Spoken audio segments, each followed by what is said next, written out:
Bonjour et bienvenue dans la chaîne Mathématiques Sciences. Aujourd'hui, je vais vous présenter et expliquer une nouvelle vidéo qui est une vidéo en sciences de la vie de la Terre sur le thème numéro 1, la planète Terre, l'environnement et l'action humaine, et plus précisément une vidéo en lien avec la physique-chimie sur le fait de devenir éco-responsable. Alors donc, généralement, quand on pose la question c'est quoi être éco-responsable, tu penses tout simplement à économie de quelque chose. Ok, par exemple, économie d'énergie. Ok, par exemple, le fait qu'il ne faut pas gaspiller des aliments. Ou le fait qu'il faut éteindre la lumière lorsqu'on sort d'une pièce. Ok, c'est des petits trucs comme ça. Mais par contre, ça fait gagner beaucoup d'énergie. Ok, par exemple, quand on dit de faire du covoiturage pendant qu'il y a grève. Ou tout plein de choses qu'on peut dire. Ok, voilà, bon, tout ça, ça fait partie du fait d'être éco-responsable. C'est-à-dire donc qu'on va économiser certaines ressources. Parce que par exemple, le pétrole, ok, on l'utilise à fond, mais bien sûr, il n'y en aura plus. C'est une source d'ailleurs d'énergie non renouvelable, ok. Elle est dite également fossile. De ce cas-là, et bah, ok, on va l'utiliser à fond, mais dès que dans la vie quotidienne, on utilise du pétrole, on évite d'utiliser trop de pétrole, quoi. À la limite, il faut éviter même de gaspiller du pétrole, si vous voulez. Bon, alors donc justement, voilà, donc on a parlé un peu du fait d'être éco-responsable, et donc justement, ça veut dire quoi concrètement au quotidien? Et bien justement, au quotidien, il est possible d'adapter des gestes qui visent à réduire son propre impact environnemental, ok, donc dans l'environnement, dans différents domaines. Donc dans le domaine de l'énergie, comme je disais, donc là, si tu as envie de voir un peu plus en détail, et tout simplement, comment dans la vie de tous les jours on peut améliorer tout simplement s'améliorer en termes d'énergie. Tu peux également aller voir la vidéo dont je te mettrai le lien dans la description. C'est une vidéo en physique chimie et donc elle t'explique très bien le fait de devenir éco-responsable et d'économiser plus précisément l'énergie. Ok, et justement donc en énergie concrètement qu'est-ce qu'on peut faire? Et déjà on va privilégier des douches courtes. Ok, on va pas prendre des douches de 20 minutes, ok. Ça sert strictement à rien, tu mets de l'eau par terre et voilà quoi. C'est complètement inutile. Déjà d'une. Après, on va éviter également de se surchauffer. Ok, après on va éviter d'utiliser, comme je disais tout à l'heure, du pétrole à fond. Parce que le pétrole c'est bien beau, mais c'est une source d'énergie non renouvelable ou une source d'énergie fossile. Tout dépend de comment vous voulez dire. Ok, fossile et non renouvelable, c'est la même chose. Ok. Et donc justement, voilà, le pétrole c'est bien beau, mais malheureusement quand il n'y en aura plus, il n'y en aura plus. Ok, et donc justement, s'il n'y en a plus, à l'échelle du temps humain, ça ne se renouvelle pas. Ça va pas se renouveler, ok. C'est-à-dire donc à l'échelle de notre temps humain, du coup le pétrole ne va pas se renouveler. Bon, également on peut économiser, ok, on peut devenir éco-responsable en termes de transport. Donc là, on peut préférer au minimum le vélo, ok. Donc je veux dire au maximum le vélo, ok. C'est même l'inverse que j'aurais dû dire. Donc au maximum, on peut préférer le vélo parce que bon, c'est bien beau le vélo. C'est bien d'utiliser le vélo, par exemple, pour faire un petit déplacement de 2 km. Ça fait pas de bien, ça fait du bien, pardon, et ça fait pas de mal. Voilà. Bon, également, justement, on peut préférer la marche, ok, et les transports en commun. Ça évite justement d'utiliser sa petite voiture qui, par moment, peut polluer dans Paris, par exemple.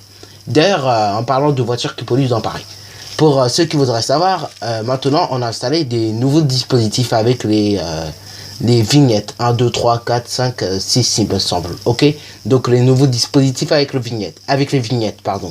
Et justement, ces nouveaux dispositifs 1, 2, 3, 4, 5, 6, 7, un truc comme ça, voilà. Bon, je me rappelle plus exactement. Et justement, ces nouveaux dispositifs qu'on a installés d'appareils, c'est tout simplement pour éviter au maximum la pollution.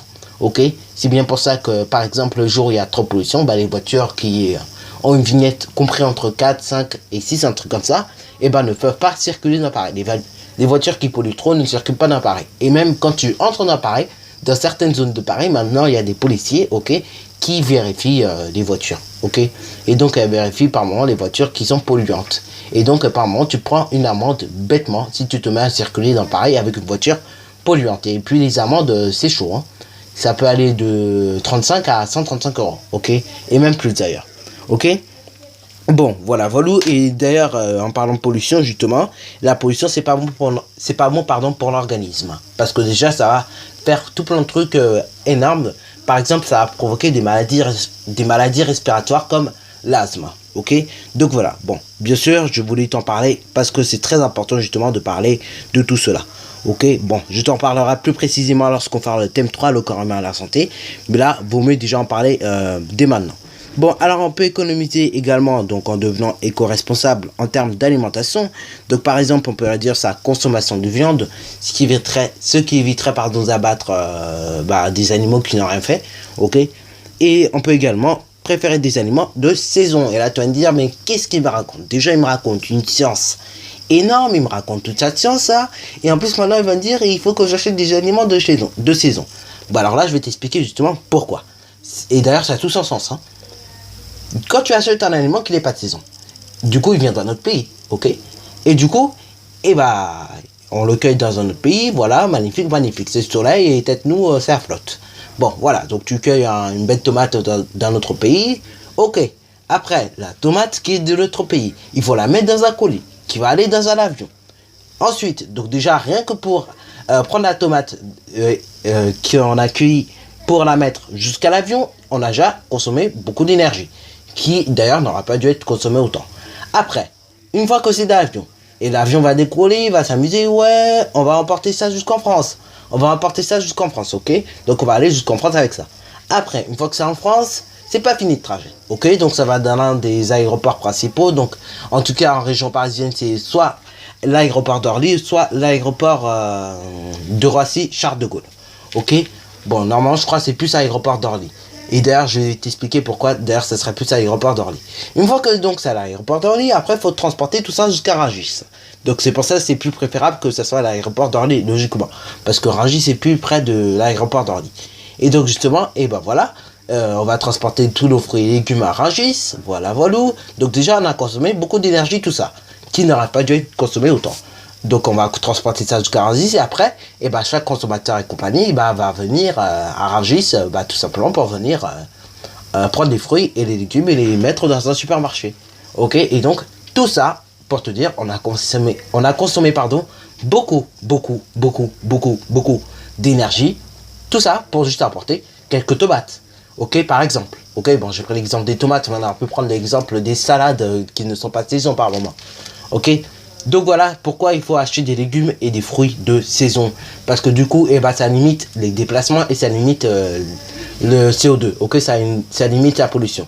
D'ailleurs, justement, l'effet de pollution et compagnie, ça fait naître un gaz à effet de serre. Ok, c'est le principal rôle du gaz à effet de serre. Et du coup, c'est pour ça que la température augmente beaucoup. C'est pour ça qu'on parle de réchauffement climatique. Parce que à force des activités humaines, donc de se déplacer, etc., du coup, on donne tout simplement du dioxyde de carbone et compagnie, de tous les gaz en gros, qui sont responsables de l'effet de serre, ok. Et donc du coup, vu que on donne tout ça à cause de nos activités humaines, du coup, on est en train de percer à cause de jaune, et du coup, c'est une mauvaise idée. Déjà, et en plus, du coup, la température augmente de plus en plus. Et d'après les médias et les informations, justement, si on s'amuse encore avec toutes nos activités humaines et qu'on ne réduit pas la consommation d'énergie ici et compagnie, le problème qu'il pourra avoir, c'est justement de suivant, c'est que la température pourrait augmenter de 1 voire 2 degrés en seulement un siècle. C'est vraiment énorme, ok. C'est vraiment énorme. C'est bien pour ça que justement on limite les déplacements, etc. Bon, donc voilà, tout simplement on achète des fruits de saison et donc qui proviennent de producteurs locaux. Ok, donc tu vas pas acheter par exemple des fruits qui viennent d'un autre pays. Par exemple, tu vas pas acheter un fruit qui vient de l'Espagne ou un fruit qui vient des États-Unis. Ok, donc voilà, c'est tout ça pour te dire attention à acheter des fruits de saison. Ok, ça paraît bête, mais c'est quand même une belle économie d'énergie qu'on fait. Et puis voilà, ok, ça évite certains déplacements inutiles pour certains. Donc voilà, sur ce, donc c'est déjà la fin de cette vidéo. Alors si tu as bien aimé, n'hésite surtout pas à liker, à commenter et bonne réussite à toi en mathématiques et en sciences. Et sur ce, donc c'est la dernière vidéo donc du thème 1, la planétaire, l'environnement et l'action humaine. Donc si tu as envie de te faire une petite synthèse du thème 1, je t'encourage vraiment à le faire. Et donc je te mettrai, donc là je crois que ça s'affiche, la petite playlist du thème 1. Et justement, normalement, tu auras toutes tes vidéos dessus. Ok, donc tu pourras te faire une petite synthèse là-dessus. Sur ce, donc, c'est déjà la fin de cette vidéo.